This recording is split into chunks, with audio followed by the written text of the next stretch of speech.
Hello guys, welcome back to your YouTube channel doctor underscore Babosa. एक नया vlog आपके लिए लेके आया हूँ और ये व्लॉग कहीं ना कहीं पिछले व्लॉग से रिलेटेड है। तो अगर वो व्लॉग आपने नहीं देखा है तो प्लीज़ देखे जाके। पिछला व्लॉग जो कल मैंने डाला था वो था T104 हत्या या मृत्यु। एक क्वेश्चन मार्क था उसमें कि क्या हुआ, क्यों हुआ, कैसे हुआ। तो कल से लेके आज 24 घंटे जब का समय निकल गया तो कुछ ऐसे सवाल खड़े हुए। वो सवाल इसलिए खड़े हुए क्योंकि ये न्यूज़पेपर में तक पूछा गया है सवाल, और कैसे इसको ट्रांसफ़र किया गया, क्यों ऐसा हुआ। आज इसके पूरे सवाल हम लोग के पास खड़े हो गए हैं और इनके जवाब भी हैं कुछ, और कुछ जवाब हमें लेने हैं फील्ड डायरेक्टर जो कि रणथंभौर के हैं कि ऐसा क्यों किया उन्होंने। सबसे पहला सवाल, जैसा कि कल बताया था कि वो अच्छा खेलता हुआ एक बाघ था जो कि एक बीड़ इंक्लोज़र में बंद था और उसको उदयपुर इंक्लोज़र में शिफ्ट करने के लिए इन्होंने डिसाइड किया क्योंकि वो इंक्लोज़र खाली हो गया था। ये तो सबको पता ही है, ठीक है। चलिए, हम इस पर भी छोड़ दिया कि ये आपका था, आपको करना था। कल की बात मैं अपनी वो भी करता हूँ कि क्यों किया, चलो हाँ आपको करना था। आप उसको ट्रैंकुलाइज कर रहे हो तो सबसे पहला सवाल फील्ड डायरेक्टर आपके लिए है, और ये मैं आपसे इसलिए पूछ रहा हूँ और सबसे नहीं पूछ रहा हूँ क्योंकि आप उस चीज़ के इंचार्ज थे। तो मैं आपसे पहला सवाल ये है, सवाल तो बहुत है लेकिन पहले सवाल से शुरू करता हूँ बारी बारी, कि जब एक बाघ को ट्रैंकुलाइज किया जाता है उसके एक नॉर्म्स है, कितनी दवा देनी चाहिए, कैसे देनी चाहिए, है ना। तो कोई भी नॉर्मल बाघ को जब ट्रैंकुलाइज किया जाता है तो 10 ml दवा उसको दी जाती है। अब 10 ml दवा दी जाती है, बहुत बढ़िया है। अब कल जो वहाँ के इनसाइड सोर्सेज आए, तो इनसाइड सोर्सेज जो आए, तो इनसाइड सोर्सेज ने ये बताया कि जिसने ट्रैंकुलाइज किया, जिसने ट्रैंकुलाइज गन चलाई, उसके पास ट्रैंकुलाइज गन रखने का लाइसेंस तक नहीं है। तो ये तो वही बात हुई कि आप किसी को भी पकड़ लो कि आज आप खाली हो, चलो भैया बाघ को ट्रैंकुलाइज करना है, आप अपना शौक भी पूरा कर लेना बंदूक चलाने का। तो फील्ड डायरेक्टर साहब अगली बार मुझे बुला लीजिएगा, अगर ऐसा ही है कि आप किसी को भी बुला सकते हैं। मतलब कितना बड़ा आप एक ये एक्ट कर रहे हो कि जिसके पास लाइसेंस नहीं है वो गन रखने का, उससे आप ट्रैंकुलाइज करा रहे हो। तो फिर से मैं ताली बजा रहा हूँ, वो इसलिए ताली बजा रहा हूँ कि दूसरा सवाल कि जो 10 ml रहता है वो 10 ml में 6 ml जाइलोजीन और 4 ml कीटामाइन दवा डाल के दिया जाता है। ये मैं आपको इसलिए बता रहा हूँ क्योंकि मैं खुद भी डॉक्टर हूँ, ठीक है, और ये चीज़ अखबार में भी मेंशन्ड है। तो इस बाघ को 10 ml ना दे के इसको 19.5 ml दी गई। वाह, कैसे दे दी गई अब वो भी बताता हूँ। पहले इसको 10 ml दी गई, उसके बाद कुछ देर तक इन्होंने वेट किया लेकिन वेट इनसे हुआ नहीं, तो इन्होंने 5 ml और दे दी। बहुत बढ़िया, चलिए 5 ml भी दे दी। अब 5 ml के बाद इन्होंने 3 ml और दी, और 3 ml देने के बाद बाघ ने थोड़ी सी हरकत करी, तो इनसे क्योंकि वेट नहीं हो रहा था, कहीं ट्रेन पकड़नी होगी सबको, तो ट्रेन पकड़ने के चक्कर में इन्होंने 1.5 ml उसको और ट्रैंकुलाइज का इंजेक्शन दिया। तो जो 10 ml देनी थी लमसम 2 गुनी 19.5 यानी 20 समझिए आप, 2 गुनी आप उसको डोज दे रहे हो एक बाघ को 40 डिग्री की टेम्परेचर में। तो ये सवाल है कि भाई आपने किस नॉर्म्स के अकॉर्डिंग ये फॉलो किया, आपने क्यों नहीं 10 ml के बाद वेट किया, क्यों आपने इसको 19.5 ml दिया। अब आता है तीसरा सवाल, इस पर भी ताली बजाएंगे। इस बार मैं ताली नहीं, जो व्यूअर्स हैं आप लोग ताली बजाइए। क्या है इसमें मज़ा कि जब कल ये सब हुआ तो प्रेशर तो आता ही है फील्ड डायरेक्टर साहब के ऊपर, तो सवाल तो देना ही है जवाब। अब उसमें एक के ऊपर एक ये करना है कि इनके ऊपर डाल दो या उनके ऊपर डाल दो। तो अब तो ये हो गया कि भाई इसकी बात उनके सिर पे डालनी, उनको उनके सिर पे डालनी। तो इसका सुनिए कि डॉक्टर्स ने जब फॉरेंसिक्स करी T104 की, जब वो नहीं रहा तो उसका डॉक्टर्स ने बोला कि भाई उसके लंग्स और लीवर में इन्फेक्शन था। तो फील्ड डायरेक्टर साहब, मैं आपसे ये पूछना चाहता हूँ कि अगर एक बाघ के लंग्स और लीवर में इन्फेक्शन था तो इतनी क्या जल्दी थी कि उसको ट्रांसफ़र करना था आपको बीड़ इंक्लोजर से सज्जनगढ़ बायोलॉजिकल पार्क में। मुझे तो लग रहा कहीं ट्रेन पकड़नी थी, तो वो हमें भी बता दीजिए क्योंकि इस तरीके से तो काम होता नहीं है। हमारे बाघ हैं तो ही हमारे पार्क हैं, है ना। अब इसमें भी कहानी आती है कि उनकी तरफ से आता है, फॉरेस्ट वालों की तरफ से, कि हमने इसका ब्लड टेस्ट किया था। बहुत बढ़िया चीज़, बहुत बहुत अच्छा, मैं अप्रिशिएट करता हूँ कि आपने ट्रांसफ़र करने के पहले उसका ब्लड सैंपल लिया। लेकिन इसमें भी एक ट्विस्ट है, जो ब्लड सैंपल की रिपोर्ट आई वो आने से पहले ही इन्होंने उसको ट्रांसफ़र कर दिया, और वो रिपोर्ट तब मिली इनको जब वो नहीं रहा। तो इतनी बड़ी क्या इनको मतलब गलती है, ये तो इतनी जल्दी क्या थी कि आपको एक रिपोर्ट नहीं आई है और आप उसको ट्रांसफ़र करने लगे। आपसे मैं ये पूछता हूँ फील्ड डायरेक्टर साहब कि क्या अपने घर में, मैं अपनी बात कर रहा हूँ, आपकी तो बात कर ही नहीं रहा हूँ, कि अगर मेरे घर में कोई एक फैमिली पर्सन बीमार है, उसका ब्लड टेस्ट गया है, ब्लड टेस्ट की रिपोर्ट नहीं आई है, तो क्या मैं उसका ट्रीटमेंट चालू करा दूंगा डॉक्टर से? और चलिए मैं करा भी दूंगा, मैं अनपढ़ हूँ, तो क्या डॉक्टर कर देगा शुरू? तो यहाँ तो दोनों के लिए खड़े होते हैं, डॉक्टर्स के लिए भी और फील्ड डायरेक्टर के लिए भी, कि अगर डॉक्टर को भी रिपोर्ट नहीं मिली थी, क्योंकि 2 लोग गए थे इस टीम में जो ट्रांसफ़र कर रहे थे, 2 डॉक्टर्स थे, अपॉइंट हुए थे, वो दूसरी गाड़ी में थे, तो क्या उन डॉक्टर्स को ये रिस्पॉन्सिबिलिटी नहीं थी कि अगर रिपोर्ट नहीं आई है तब तक उनको वेट करना चाहिए था? वेट नहीं करना चाहिए था, क्योंकि उनके लिए तो एक जानवर है ना, उनको कुछ नहीं है। आज एक मरा है, हो सकता है अगले हफ्ते अभी और एक खबर आ जाए। तो अब आता है चौथा सवाल। सवाल बहुत है, लेकिन मैं आपके सामने वही सवाल रखूंगा जो लोगों ने न्यूज़पेपर तक में पढ़े हैं, वही सवाल मैं आपके सामने रख रहा हूँ, मैं कुछ अपना नहीं जोड़ रहा हूँ। ठीक, आपको क्रॉस चेक करना हो, आप जाके आज की डेट के न्यूज़पेपर, आज है 11 तारीख के न्यूज़पेपर आप जाके देखिए, दैनिक भास्कर में है, बहुत सारे अखबार में है, प्रॉपर क्वेश्चन है ये।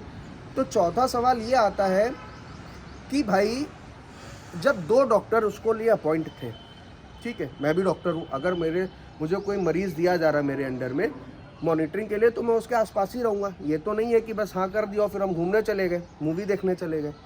अब इसमें क्या होता है, जब ये बाघ T104 जिसके साथ इतनी गलतियाँ हुई, जिसको 10 ml की जगह 19.5 ml, जिसकी रिपोर्ट नहीं आई, उसको ट्रांसफ़र, उसका मेडिकल हिस्ट्री नहीं चेक करी गई, कि मेडिकल हिस्ट्री भी तो आप रखते होंगे, ठीक है। आपका कहना है फील्ड डायरेक्टर साहब कि हमने सब नॉर्म्स फॉलो किए, उसको हमने बर्फ़ की सिल्ली भी डाली, कल जैसे नहीं थी खबर तो मैंने बोला नहीं थी, आज आपने बोला हमने मान लिया, आपने नॉर्म्स खाली किए। तो जब आप बर्फ़ की सिल्ली डालना नॉर्म्स से फॉलो कर सकते हो, तो 10 ml ट्रैंकुलाइज की दवा, रिपोर्ट नहीं आना उसके पहले उसको ट्रांसफ़र करना, उसकी मेडिकल हिस्ट्री की जांच ना करना, ये आप कैसे भूल गए? चौथा सवाल ये खड़ा करता हूँ कि जब वो रात को 9 सवा 9 बजे पहुँचे तो मॉनिटरिंग करनी थी 24 आवर्स की, ठीक है।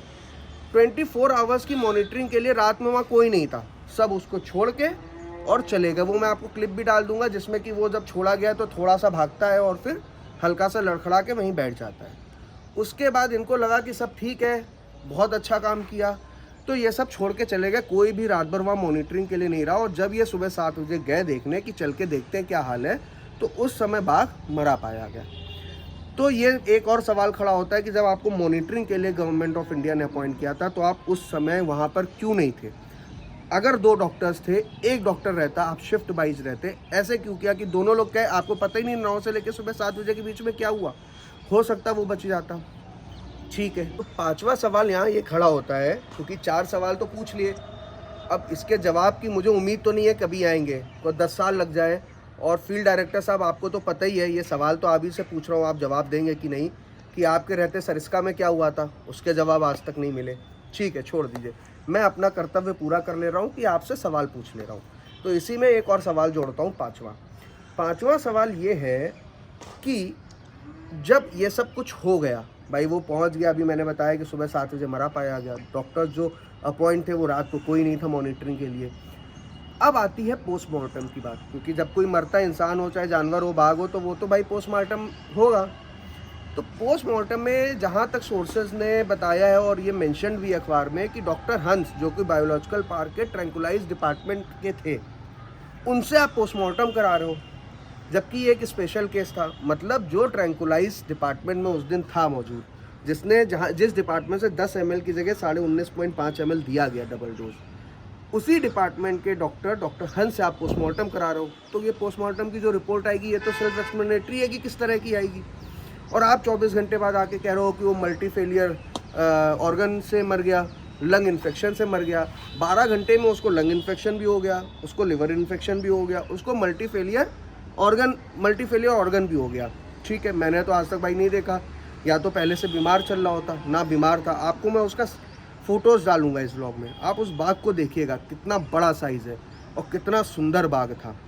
और ये सब गलतियां होके आज वो बाघ भी हमारे पास नहीं रहा। अब इसी को जोड़ते हुए, क्योंकि यहाँ बात ये ख़त्म नहीं होती, मैं तो ख़त्म कर देता, लेकिन एक ब्लॉग था जिसमें कि अलविदा T83 के बारे में मैंने बताया था, तो आज उसकी भी खबर आई, क्योंकि जब ये एकदम क्लोज हुए एक हफ्ते में दोनों, तो फिर बात तो उठेगी।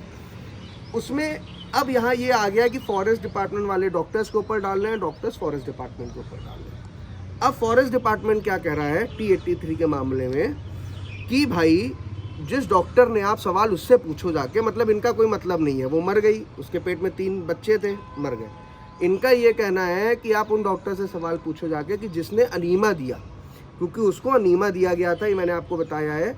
अनीमा की हाई डोज दी गई वहाँ भी, जिससे कि उसका रेक्टम प्रोलैप्स हुआ।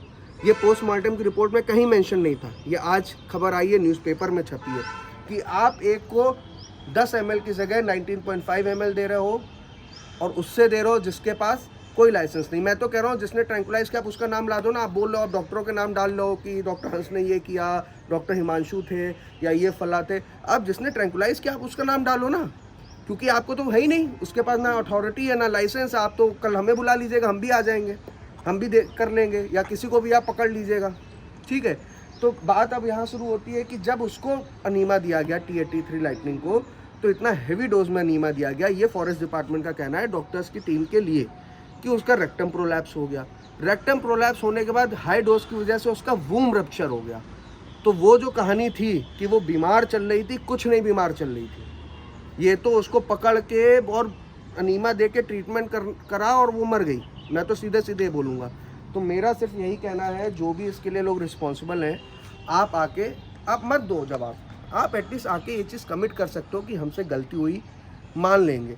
लेकिन आप आके एक दूसरे के ऊपर लालछन लगाओगे, ये कहीं भी मान्य नहीं है, ये कहीं भी एक्सेप्ट नहीं किया जा सकता है कि एक को आप अनीमा ज़्यादा दे रहे हो तो रेक्टम प्रोलैप्स, वूम रप्चर हो रहा है, एक को आप ये कर रहे हो। और सबसे बड़ी चीज़ कि जब 24 घंटे बाद फील्ड डायरेक्टर साहब आते हैं तो कहते हैं फील्ड डायरेक्टर साहब कि मैंने SOP फॉलो करी। अब इन्होंने SOP कौन सी फॉलो करी? इन्होंने पूरे घटनाक्रम में कुछ नहीं बोला, इन्होंने सिर्फ एक SOP का जिक्र किया है जो कि अखबार में मेंशन्ड है कि मैंने बर्फ़ की सिल्ली गाड़ी में रखवाई थी।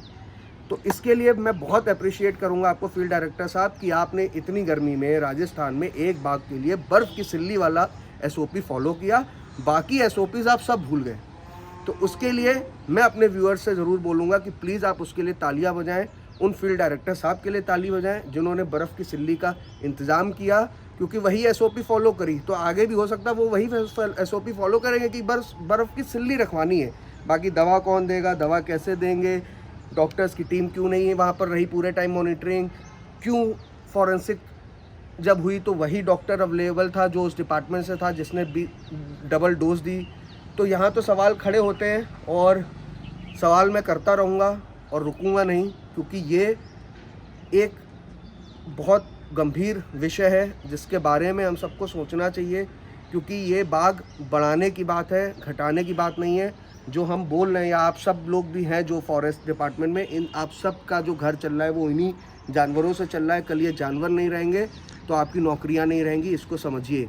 हमें इनको बढ़ाना है, इनको घटाना नहीं है। अपना सिस्टम सुधारिए, अपने SOP सुधारिए और लोग को इसके लिए जिम्मेदार ठहराइए। बस इसी के साथ आज का व्लॉग मैं यहाँ ख़त्म करूँगा। जय हिंद।